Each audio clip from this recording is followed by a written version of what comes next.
Hello my dear students, मेरा नाम है सुधीर कुमार। आप देख रहे हैं वैलेंसिया क्लासेस और हम लोग देख रहे हैं previous year question discussion series. और ये है ईयर 2023 का लेक्चर नंबर 2। तो हम लोग बिना टाइम वेस्ट किए सेशन को आगे बढ़ाते हैं। तो सबसे पहला क्वेश्चन है, a cross between P plant with white flowers and pea plant with violet flowers resulted in F2 progeny in which violet and white flowers will be। तो ये बहुत ही सिंपल एंड इजी क्वेश्चन है। ठीक है, यहाँ पे केवल एक ही ट्रेड की बात हो रही है ना, केवल यहाँ पे फ्लावर कलर की बात हो रही है। तो फ्लावर कलर मतलब सिंगल ट्रेट है, और जब भी सिंगल ट्रेट की बात होगी तो हम इसको बोल देंगे कि यहाँ पे मोनो हाइब्रिड क्रॉस का क्वेश्चन है। तो हमें मालूम है कि मोनो हाइब्रिड क्रॉस में जो फिनोटिपिक रेशियो होता है, ठीक है, वो आपको पता है, ये होता है आपका डोमिनेंट और रेसेसिव का रेशियो होता है 3:1।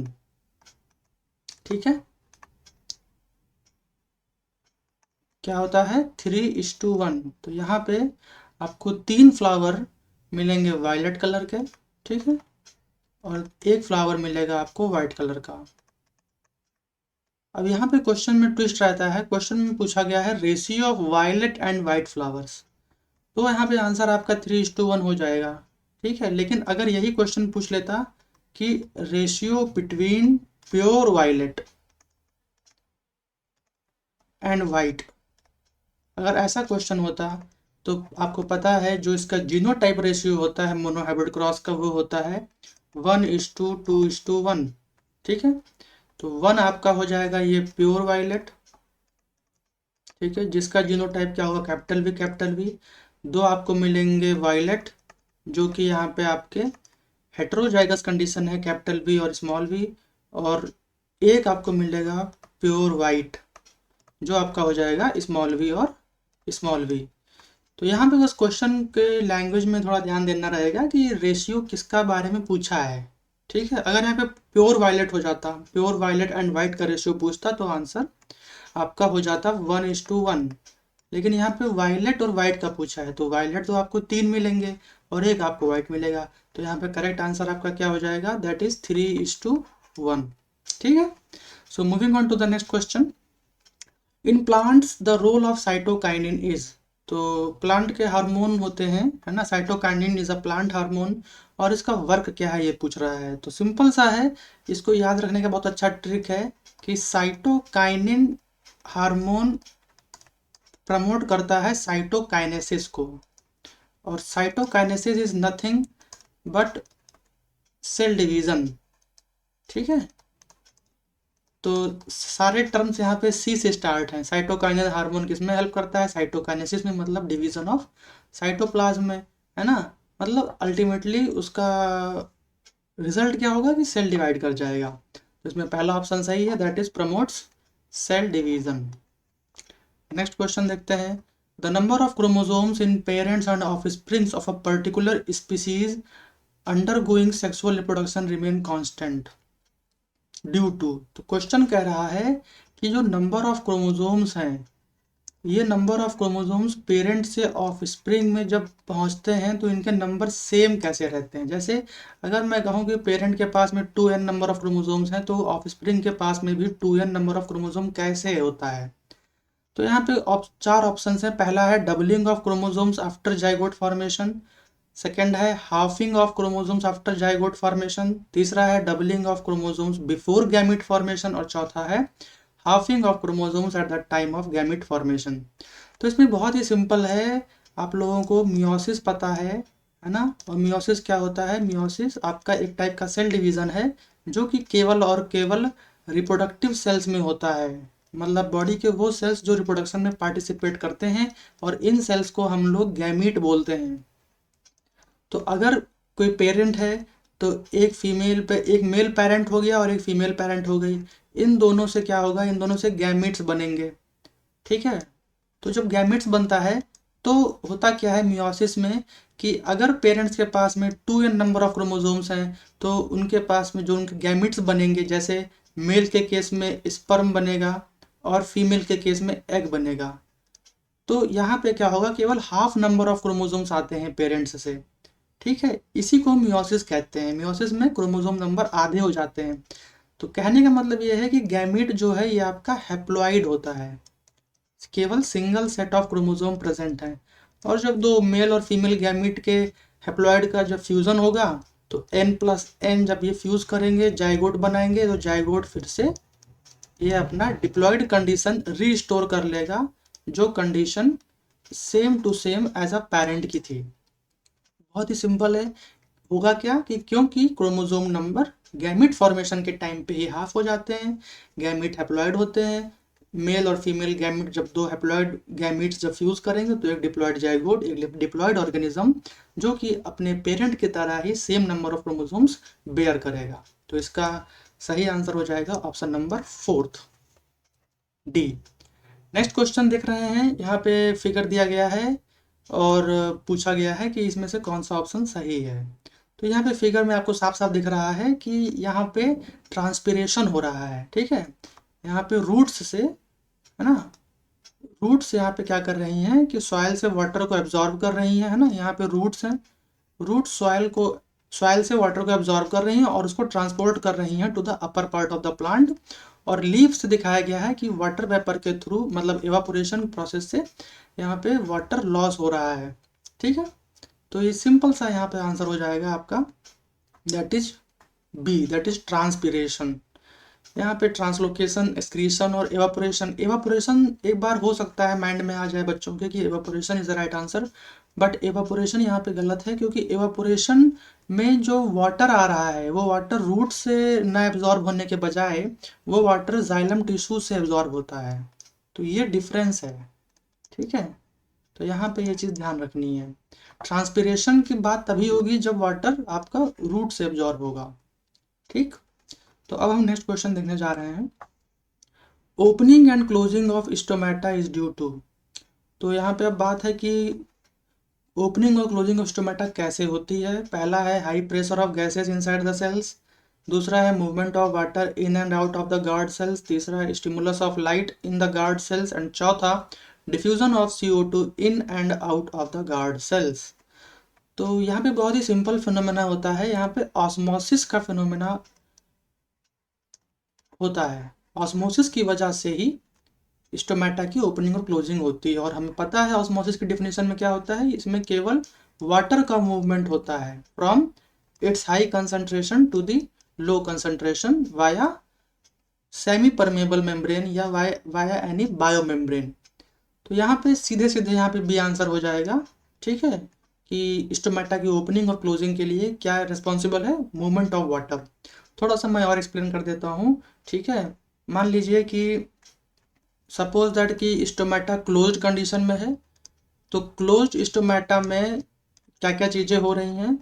स्टोमेटा क्लोज है तो इस समय जो गार्ड सेल्स हैं वो आपके फ्लैसिड कंडीशन में है, ठीक है। ये यहाँ पे कंडीशन फ्लैसिड है गार्ड सेल्स की, और इसमें वाटर नहीं है, नो वाटर या फिर लेस वाटर, ठीक है। अब जब इसको ओपन होना होगा, स्टोमेटा को जब ओपन होना होगा, तो क्या होगा कि फ्रॉम द आउटर सेल्स, जो बाहर के सेल्स हैं वो गार्ड सेल्स में क्या करेंगे, इसमें वाटर अंदर आएगा। और गार्ड सेल्स में जब वाटर माइग्रेट होगा, गार्ड सेल्स में जब वाटर फिलअप हो जाएगा, तो ये guard cell will become turgid and the turgidity of guard cell will form a turgor pressure. और इसी टर्जर प्रेशर की वजह से क्या होता है कि अल्टीमेटली आपके स्टोमेटा की ओपनिंग हो जाती है। तो यहाँ पे सिंपल सा है कि movement of water in and out of the guard cell is responsible for opening and closing of stomata. तो आइए देखते हैं नेक्स्ट क्वेश्चन, एसर्शन और रीजन का। एसर्शन कह रहा है कि the inner walls of small intestine have finger like projections called villi which are rich in blood. तो ये स्टेटमेंट एकदम सही है। एसर्शन यहाँ पे ट्रू है, क्योंकि स्मॉल इंटेस्टाइन की जो इनर वॉल होती है उसमें इस तरीके से फिंगर लाइक प्रोजेक्शंस प्रेजेंट होते हैं, जिनको हम विलाई बोलते हैं, and these villi are rich in blood vessels, ठीक है। तो यहाँ पे बहुत ही लार्ज अमाउंट में ब्लड वेसल्स प्रेजेंट होते हैं, ठीक है। तो ये तो स्टेटमेंट करेक्ट है। रीजन क्या कह रहा है, these villi have a large surface area to help the small intestine in completing the digestion of food. तो यहाँ पे रीजन भी करेक्ट है और असर्शन भी करेक्ट है, क्योंकि अल्टीमेटली क्या हो रहा है कि जो फूड आपका डाइजेस्ट हुआ है उसको यहाँ पे ये स्मॉल इंटेस्टाइन की जो विलाइज हैं इसको एब्जॉर्ब करेंगी, ठीक है। तो डाइजेस्टेड फूड को एब्जॉर्ब करने का काम करते हैं और अल्टीमेटली डाइजेशन ऑफ फूड के प्रोसेस को कंप्लीट कर देते हैं, है ना। तो जो वर्ड कंप्लीट लिखा हुआ है रीजन में वो बता रहा है कि यहाँ पे असर्शन एंड रीजन दोनों करेक्ट हैं और reason is the correct explanation of assertion. तो यहाँ पे पहला ऑप्शन एकदम करेक्ट हो गया है। नेक्स्ट क्वेश्चन हम लोग देख रहे हैं। असर्शन कह रहा है in humans if gene B is responsible for black eyes and gene B is responsible for brown eyes then the colours of the eyes of the progeny having gene combination capital B small b small b small b और capital B will be black only. तो यहाँ पे देखिए पहले condition देख लेते हैं। यहाँ पे बताया गया है कि सपोज दैट कोई बी जीन है, ठीक है, और जो कि यहाँ पे मालूम चल रहा है कि ये यहाँ पे डोमिनेंट कैरेक्टर शो करेगा। तो कैपिटल भी डोमिनेंट है और ये रिस्पॉन्सिबल है किसके लिए, ब्लैक आइज के लिए। और स्मॉल बी जो कि जीन है दैट इज रिसेसिव और ये रिस्पॉन्सिबल है आपके ब्राउन आइज के लिए, ठीक है। और यहाँ पे तीन कॉम्बिनेशन है, एक कैपिटल बी स्मॉल बी और स्मॉल बी। तो हमें मालूम है कि कैपिटल बी होगा। तो यहाँ पे ये होमोजाइगस कंडीशन है और डोमिनेंट है, तो यहाँ पे जो प्रोजेनी होगी उसके आइज ब्लैक होंगे, ब्लैक फिनोटाइप आएगा। कैपिटल बी स्मॉल बी में भी क्योंकि यहाँ पे लॉ ऑफ डोमिनेंस वर्क करेगा, है ना, कैपिटल बी स्मॉल बी को इनहिबिट कर देगी, तो यहाँ पे भी प्रोजेनी के ब्लैक आइज होंगे। बट स्मॉल बी में डोमिनेंट ट्रेट तो है ही नहीं, दोनों की दोनों रेसेसिव है, तो यहाँ पे आइज ब्राउन होंगी। तो वेरी सिंपल कि यहाँ पे जो लास्ट लाइन कह रहा है that the combination will be black only, तो ये कहाँ हो सकता है, कैपिटल बी और कैपिटल बी स्मॉल बी ही ब्लैक है, small B will give brown eyes. तो असर्शन इज फॉल्स और केवल एक ही स्टेटमेंट में है जो बता रहा है कि असर्शन इज फॉल्स, ठीक है, डी। तो assertion is false but the reason is true। तो बात सही है that black colour of eyes is dominant trait. तो यहाँ पे तो क्लियर हो ही गया कि ब्लैक आइज डोमिनेंट है। तो यहाँ पे option number D is the correct answer. assertion is false but reason is true। So moving on to the next question, name the part of the brain which is responsible for the following actions। तो सबसे पहला है maintaining posture and balance. तो सबसे पहली बात, posture और balance को मेंटेन करने के लिए जो पार्ट होता है वो होता है हमारे ब्रेन में दैट इज सेरिबेलम, ठीक है। और सेरिबेलम आपका हाइंड ब्रेन का पार्ट होता है, ठीक है, हाइंड ब्रेन, ठीक। जो कि जितने भी वॉलंटरी एक्शंस हैं जो हमारे विल में हैं, हमारे कंट्रोल में जो एक्शंस जिनको हम परफॉर्म करते हैं, उनमें मैक्सिमम केसेस में cerebellum that is hind brain responsible होता है, ठीक है। सेकेंड है बीटिंग ऑफ द हार्ट। अब बीटिंग ऑफ द हार्ट आपको पता है कि ये आपका it is not the voluntary action but it is involuntary, हमारे कंट्रोल में नहीं है, हम बीटिंग ऑफ द हार्ट को स्टॉप नहीं कर सकते। तो beating of the heart control होता है आपके मेडुला से, ठीक। नेक्स्ट है थिंकिंग। अब thinking it is this function is perform by cerebrum, ठीक है। तो थिंकिंग के लिए, एनालिटिकल स्किल्स के लिए, लॉजिकल स्किल्स के लिए सेरिब्रम रिस्पॉन्सिबल है। और फोर्थ है blood pressure. Once again blood pressure is not in our hand, है ना, बीपी हाई होना, बीपी लो होना, it is once again it is a involuntary action, it is again controlled by medulla, ठीक। तो ये यहाँ पे कुछ आंसर्स थे, है ना। अब देखते हैं next questions. Where are oxygen synthesised in plant?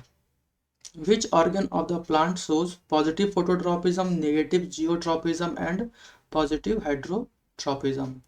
तो ऑक्सिन्स, तो सबसे पहले ऑक्सिन आपको पता है कि ये प्लांट हार्मोन है, ठीक है। और ये कहाँ पाया जाता है? तो it is very simple, auxin और एपेक्स याद रखना, ठीक है। तो it is basically found at the shoot apex, किसी भी प्लांट के शूट एपेक्स में होगा और रूट एपेक्स पे होगा, ठीक है। और इसका फंक्शन ही वही है कि ये प्लांट के ग्रोथ में हेल्प करता है, ग्रोथ हार्मोन की तरह है, ठीक है, एक्सटेंड करेगा प्लांट्स की लेंथ को, ठीक। अब यहाँ पे बात करेंगे पॉजिटिव फोटोट्रोपिज्म। तो प्लांट का कौन सा पार्ट पॉजिटिव फोटोट्रॉपिज्म शो करता है? तो सबसे पहली बात है फोटोट्रॉपिज्म मतलब कि प्लांट का रिएक्शन टुवर्ड्स लाइट कैसा है, ठीक है, लाइट के अगेंस्ट में प्लांट कैसे रिएक्ट कर रहा है। और पॉजिटिव मतलब कि टुवर्ड्स लाइट, तो पॉजिटिव फोटोट्रॉपिज्म मतलब कि प्लांट्स का मोशन टुवर्ड्स लाइट, ठीक है, bending of plants towards light, ये हो जाएगा आपका पॉजिटिव फोटोट्रॉपिज्म। ये बेसिकली शूट सिस्टम जो होते हैं, प्लांट का शूट सिस्टम लाइट के टुवर्ड्स मूव करता है, ठीक है, ये हो गया पॉजिटिव। दूसरा है आपका नेगेटिव जियोट्रॉपिज्म। तो जियोट्रॉपिज्म मतलब होता है अर्थ, ठीक है, जियो है ना, जियो मतलब जियोलॉजी एक सब्जेक्ट होता है जिसमें हम कहते हैं स्टडी ऑफ अर्थ। तो जियोट्रॉपिज्म मतलब टुवर्ड्स अर्थ या टुवर्ड्स ग्राउंड। तो यहाँ पे कह रहे हैं नेगेटिव जियोट्रॉपिज्म, तो प्लांट का कौन सा पार्ट नेगेटिव जियोट्रॉपिज्म शो करता है, मतलब प्लांट का कौन सा पार्ट जो ग्राउंड से के अगेंस्ट में ग्रो करता है या मूव करता है।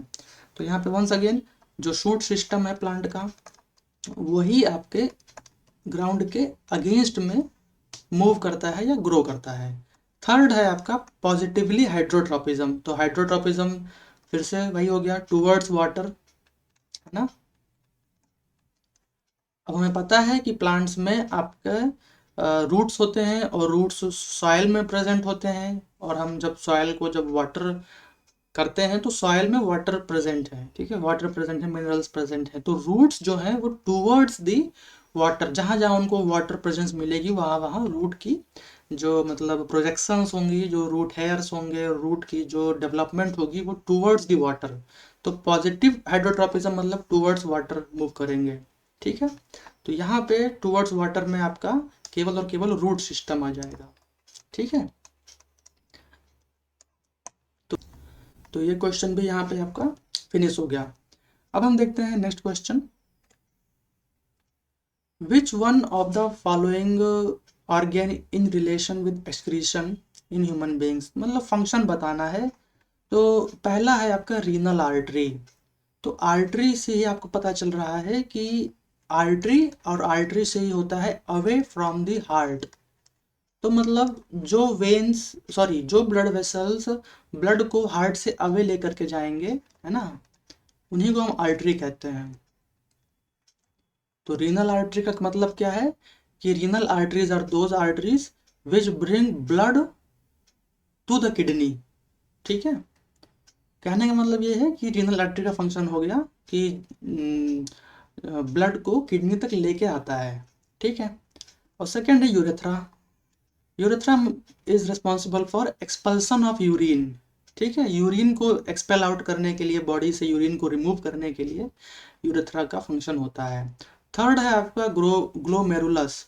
तो जब आप स्ट्रक्चर ऑफ नेफ्रॉन पढ़ते हो तो उसमें आपको ये ग्लोमेरुलस आपको मिलता है, ठीक है। तो it is a site of filtration. तो बेसिकली जो ग्लोमेरुलस है नेफ्रॉन में, इसका वर्क क्या होता है, ये ब्लड को फिल्टर करता है, ठीक है। तो फिल्ट्रेशन का यहाँ पे इसका रोल है। फिर नेक्स्ट है ट्यूबुलर पार्ट ऑफ नेफ्रॉन। और तो न्यू जो आपके ट्यूबुलर पार्ट ऑफ नेफ्रॉन है इसमें आपके रीएब्जॉर्प्शन हो जाते हैं, जैसे ग्लूकोज हो गया, एमिनो एसिड्स हो गया, ठीक है, बहुत सारे आयंस हो गए। तो इन सब का रीएब्जॉर्प्शन के लिए ये tubular part of nephron responsible होता है, ठीक है। तो बहुत सिंपल ही सिंपल क्वेश्चंस हैं, कोई बहुत ही टफ नहीं है इसमें। नेक्स्ट देखते हैं। Two green plants are kept separately in oxygen free containers, one in the dark and other in sunlight. It was observed that the plant kept in dark could not survive longer. तो यहाँ पे दो cases हैं, समझ लेते हैं। मान लीजिए एक प्लांट ए है और एक प्लांट बी है, ठीक है। और यहाँ पे कॉमन क्या है दोनों में कि यहाँ पे नो ऑक्सीजन, नो ऑक्सीजन, ठीक है, नो ऑक्सीजन, ये यहाँ पे कॉमन चीज़ है दोनों में। डिफरेंस क्या गया है कि मान लीजिए हमने प्लांट ए को डार्क में रख दिया और इसको हमने लाइट में रख दिया, ठीक। तो अब यहाँ पे बता रहा है क्वेश्चन कि why plant kept in dark do not survive longer. तो ये इस प्लांट की डेथ हो जा रही है जो डार्क में रखा गया, और ये सर्वाइव कर जा रहा है। तो why plant B is surviving. तो इसका बहुत ही सिंपल सा आंसर है, क्योंकि ये लाइट में रखा हुआ है, सनलाइट में रखा हुआ है, तो यहाँ पर ये फोटोसिंथेसिस कर पाएगा। और जब ये प्लांट फोटोसिंथेसिस कर पाएगा तो इसके रिजल्टेंट क्या होता है, यहाँ पे ऑक्सीजन प्रोड्यूस होती है एज अ बाई प्रोडक्ट। ठीक है, और ये ऑक्सीजन कहाँ पे यूज हो जाएगी, this oxygen is used in cellular respiration. और आपको पता है कि जब सेलुलर रेस्पिरेशन होगा तो ग्लाइकोलिसिस की प्रोसेस होगी, और ग्लाइकोलिसिस की प्रोसेस से आपको बहुत सारा एटीपी एनर्जी है ना, ये सब आपको मिलेंगे, है ना। तो इस तरीके से प्लांट सरवाइव कर जाएगा, जो प्लांट हमने यहाँ पे लाइट में सनलाइट में रखा है। वहीं जो प्लांट ए है जिसमें जो कि हमने डार्क में रखा है, तो यहाँ पे इसको सनलाइट नहीं मिल पा रही है, फोटोसिंथेसिस हो नहीं पाएगी, ऑक्सीजन प्रोड्यूस नहीं हो पाएगी, राइट, और कोई भी यहाँ पे सेलुलर रेस्पिरेशन नहीं हो पाएगा। Ultimately plant A will die soon. ठीक है, तो यहीं पे हम लोग इस लेक्चर को फिनिश करते हैं। और अगर आपको ये सीरीज़ अच्छी लग रही है तो वीडियो को लाइक कर दीजिए, अपने दोस्तों में शेयर करिए।